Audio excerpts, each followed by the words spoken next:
The overhand shot. The overhand shot is the most fundamental shot in lacrosse and the first one most players learn. The stick is brought back above the shoulder and the ball is released in a downward arc toward the goal. Because the motion closely mirrors throwing a baseball, athletes from other sports often adapt to it quickly. The overhand shot generates strong velocity and gives the shooter good control over placement, which is why it remains the default option at almost every level of the game. The sidearm shot. Instead of releasing the ball from above the shoulder, the player drops the stick to roughly hip height and sweeps it across the body in a horizontal motion. This changes the angle of the shot in a way that can be difficult for a goalie to read, especially when it comes from the side of the field. Players use it when they need a quick release or when an overhand motion is being crowded out by a defender. The trajectory tends to be flatter, which adds an element of unpredictability. The underhand shot. The stick drops below the waist and the ball is scooped upward toward the net rather than driven downward or across. It tends to produce a rising trajectory, which can fool a goalie who is expecting the ball to drop.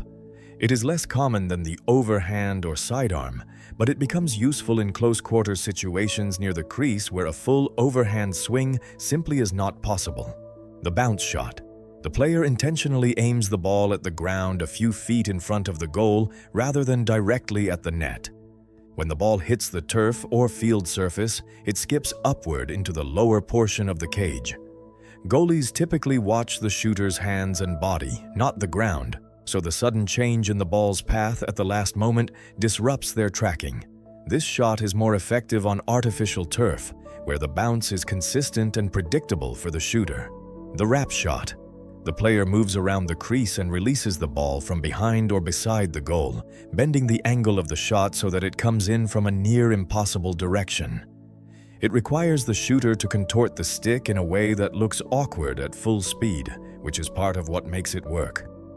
The shot became more refined as attackmen began spending more time working behind the cage, treating the area behind the net as an offensive zone rather than just a passing lane. The behind-the-back shot.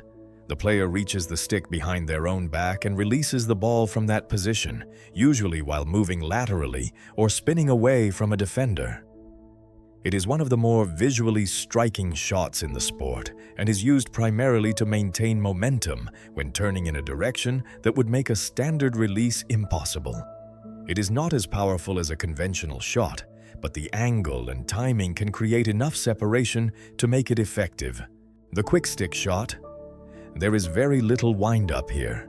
The player receives a pass and releases it almost immediately, using the energy of the incoming ball to redirect it toward the goal with a short, sharp motion. It is most commonly used in front of the crease, where a goalie has almost no time to reset after tracking the pass.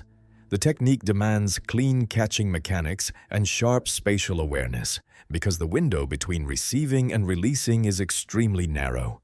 The time and room shot. When a player gets enough space and time to set their feet and take a full, composed shot, this is what results. There is no rush and no improvisation.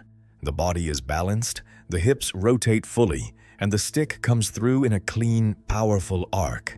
It is the shot that players spend the most time perfecting in practice because it represents the ideal execution. Coaches often design offensive plays specifically to create these moments, particularly on man-up situations or after a well-executed pick. The on-the-run shot. The player releases the ball while moving at speed without stopping to set their feet. Maintaining accuracy while the body is in motion requires the shooter to time the release to a specific point in their stride, typically when the front foot plants briefly, creating a stable moment in an otherwise continuous movement.